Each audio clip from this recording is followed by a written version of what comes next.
Hi all, ನಮ್ಮ ನಿಧಿಮಾ ಏನು ಇಷ್ಟಪಡ್ತಾಳೋ ಅದನ್ನು ನಾನು ಪ್ರಿಪೇರ್ ಮಾಡೋದು.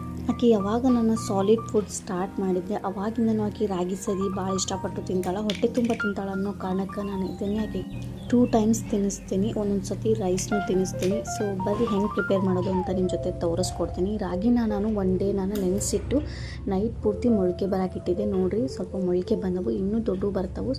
ಎಷ್ಟು ಬರುತ್ತೋ ಅಷ್ಟೇ ಇಟ್ಟಿದ್ದೆ ನಾನು. ನೆಕ್ಸ್ಟ್ ಡೇ ಇದನ್ನು ಸ್ವಲ್ಪ ಬಿಸಿಲು ಒಣಗಿಸಿ ನಾನು ಆಮೇಲೆ ಇದನ್ನು ಲೋ ಫ್ಲೇಮ್ ಒಳಗೆ ಇಟ್ಕೊಂಡು ಹುರ್ಕೊಳತ್ತೀನಿ. ಅಂದ್ರೆ ಸ್ವಲ್ಪ ಬಿಸಿ ಮಾಡ್ಕೊಳ್ಳ. ಇದಕ್ಕೆ ನಾವು ಡ್ರೈ ಫ್ರೂಟ್ಸ್ನೂ ಆ್ಯಡ್ ಮಾಡ್ಬೋದು. ನಾನು ಜಸ್ಟ್ ವಾಲ್ನಟ್ಸ್ ಮತ್ತು ಆಲ್ಮಂಡ್ಸ್ ಅಷ್ಟೇ ಹಾಕಕತ್ತೇನೆ. ಸ್ವಲ್ಪ 1 ಹಿಡಿಯಷ್ಟು ಆಲ್ಮಂಡ್ಸು, 1 ಹಿಡಿಯಷ್ಟು ವಾಲ್ನಟ್ಸ್ನ ಹಾಕ್ಕೊಂಡು ಅದನ್ನು ಕೂಡ ಲೋ ಫ್ಲೇಮ್ ಒಳಗೆ ನಾನು ಫ್ರೈ ಮಾಡಿಕೊಂಡು ಅದಾದಮೇಲೆ ನಾನು ಎರಡೂ ಸೇರಿನೇ ಮಿಕ್ಸಿ ಮಾಡೋದು. ಮತ್ತು ನೀವು ಜಾಸ್ತಿ ಏನಾದರೂ ನಾನು ಡ್ರೈ ಫ್ರೂಟ್ಸ್ ಹಾಕೋತೀನಿ ಅಂದರೆ ನಿಮ್ಮ ಮಕ್ಕಳಿಗೆ ಅಡ್ಜಸ್ಟ್ ಆದರೆ ಹಾಕೋಬೋದು. ನನ್ನ ಮಗಳಿಗೆ ಇವು ಇಷ್ಟಪಟ್ಟು ತಿಂತಾರೆ ಅನ್ನೋ ಕಾರಣಕ್ಕೆ ಸೊ ಇದನ್ನು ಆ್ಯಡ್ ಮಾಡ್ಕೊಳತ್ತೀನಿ.